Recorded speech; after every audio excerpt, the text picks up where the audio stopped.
السلام عليكم ورحمة الله وبركاته. بسم الله الرحمن الرحيم. الحمد لله رب العالمين، والصلاة والسلام على سيد المرسلين، وأشهد أن لا إله إلا الله وحده لا شريك له، وأشهد أن محمدا عبده ورسوله. اللهم صل على محمد وعلى آل محمد كما صليت على إبراهيم وعلى آل إبراهيم، وبارك على محمد وعلى آل محمد كما باركت على إبراهيم وعلى آل إبراهيم في العالمين إنك حميد مجيد. ثم أما بعد. We continue our journey with الصلاح والإصلاح، يعني رحلتنا المباركة مع الصلاح والإصلاح.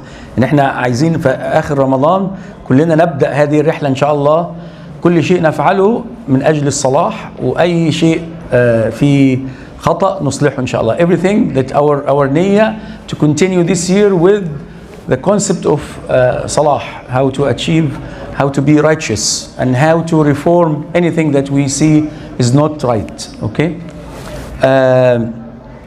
فالهدف الأول الصلاح. وكنا تكلمنا عن إصلاح الدين، يعني how to reform our religion, not the religion itself, how to reform our religion, how to reform our relationship with the religion.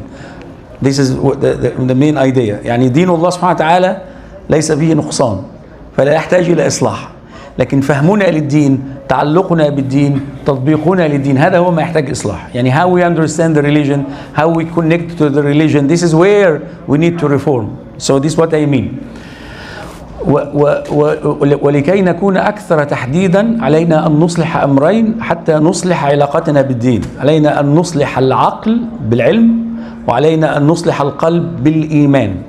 So there is two factors we have to fix. One is to fix our mind, which is how we fix our brain with ilm, with knowledge. And the second point is to fix our heart with iman. So again, this is our goal to reform. العلم أول أمر في الإسلام اقرأ.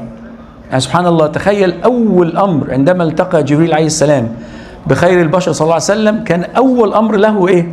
لا توحيد ولا صلاة، ولكن اقرأ، يعني تعلم. So the first command from Allah subhanahu wa ta'ala with the first meeting or contact between Jibril alayhi salam and Muhammad sallallahu alayhi wa sallam was to read, learn. So the knowledge and ilm is very important for insan. اقرأ باسم ربك الذي خلق. الآية الأخرى والراسخون في العلم يقولون آمنا به كل من عند ربنا. And those who have firm knowledge, they say we believe in it. And the more you have knowledge, the more you understand, the more you are able to implement better. كلما رسخ الإنسان في العلم أو رسخ في العلم، كلما فهم أكثر، كلما تعلق قلبه بالله سبحانه وتعالى، وكلما طبق الدين بطريقة أفضل. لذلك يجب أن يكون لدينا درس أسبوعي. يعني we have to have a weekly lesson to learn our deen. We have in the deen we have العلماء divided the knowledge أو علوم الدين إلى ثلاثة أقسام رئيسية. Three main topics: عقيدة، عبادات، معاملات. عقيدة is to know about Allah subhanahu wa ta'ala, about the unseen, علم الغيب، الجنة، النار, and so on. So you have to learn this. Number two العبادات، فقه الطهارة، فقه الصلاة، فقه الصيام، فقه الزكاة، فقه الحج. When you do Hajj, before you do Hajj, you have to learn it. فقه الزكاة, when you have money to pay zakah, you have to understand فقه الزكاة. So في أشياء لازم تتعلمها الآن. Something you have to learn now, like how to clean yourself, how to wash, how to make طهارة, how to make ghusl. And sisters, when they have what we know about them, they have to make ghusl too. So all this أحكام you have to learn. It's a fard on every Muslim. And fiqh and some fiqh which is you learn it before you need it, like Hajj or Umrah. Okay, it's very important. You take course, not crash course. I hate the word crash. You know, ilm is not about crash course. You know, we need even you say I'm going for a workshop, like you go for a mechanic to fix your car. No, نذهب إلى مجلس علم. This is مجلس علم تحفه الملائكة, but not a workshop. You know, we keep copying the West in everything. We have to take the good things from them, and the bad thing we don't take. So we have to, you know, نختار. And we have to have this filter for everything we say or do. So we said العقيدة، العبادات, and the third point المعاملات. the interaction, the transactions that we do in our life, whatever financial, like when you البيع والشراء, selling and trading, you have to learn it. You have to have fiqh because you trade, right? So everyone who sell and buy have to learn the fiqh of البيع, because it's very important. Otherwise we may do something haram without knowing. فقه الزواج, nikah, the marriage fiqh.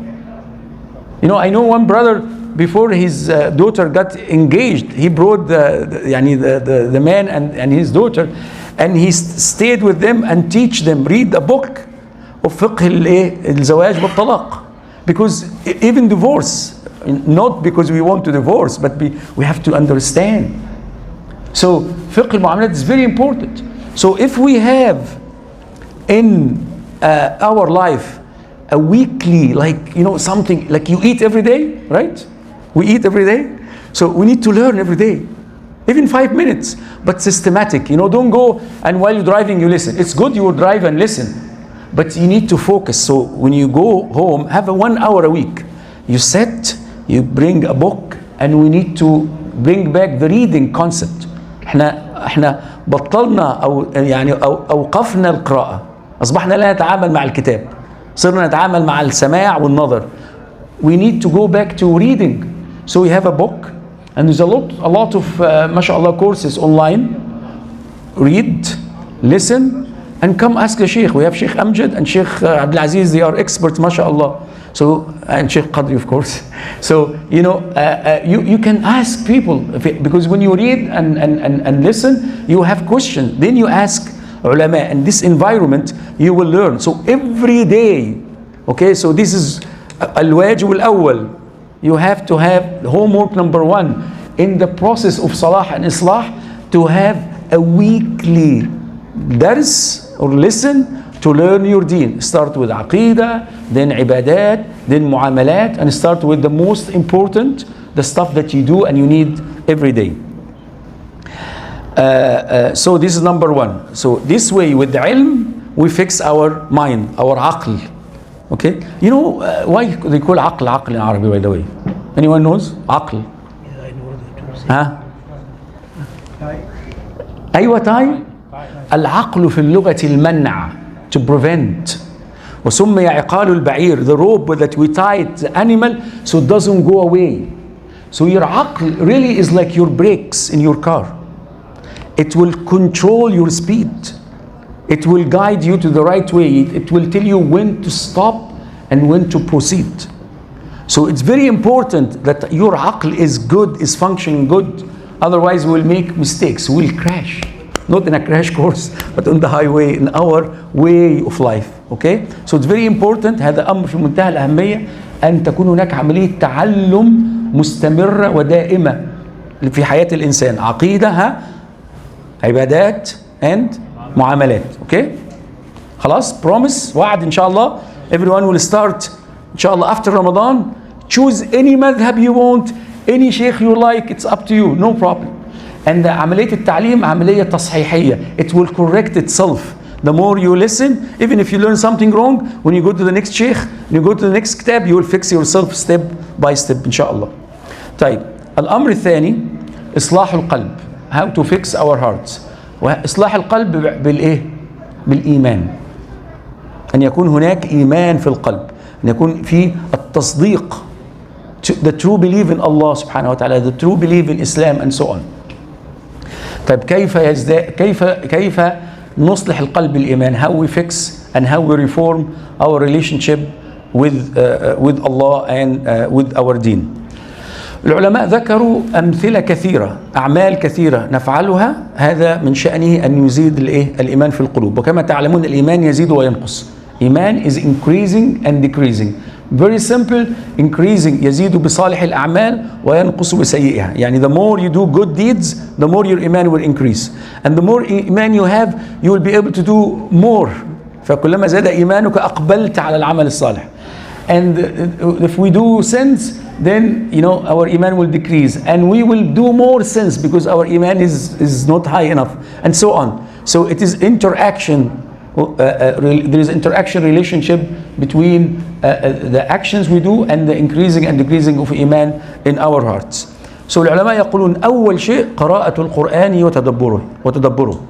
To read the Quran, to connect yourself with the Quran, which is what we do in Ramadan.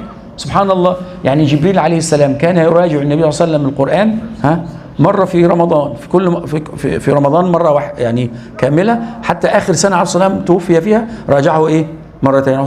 جبريل used to review to make one ختمة with the Rasul صلى الله عليه وسلم every Ramadan. And the year that he died صلى الله عليه وسلم he reviewed with him twice.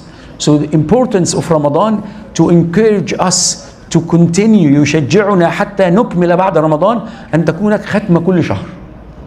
يعني كل شهر يكون لك كل يوم تقرأ جزء. أنت فعلتها في رمضان. يعني you were able to do it in Ramadan.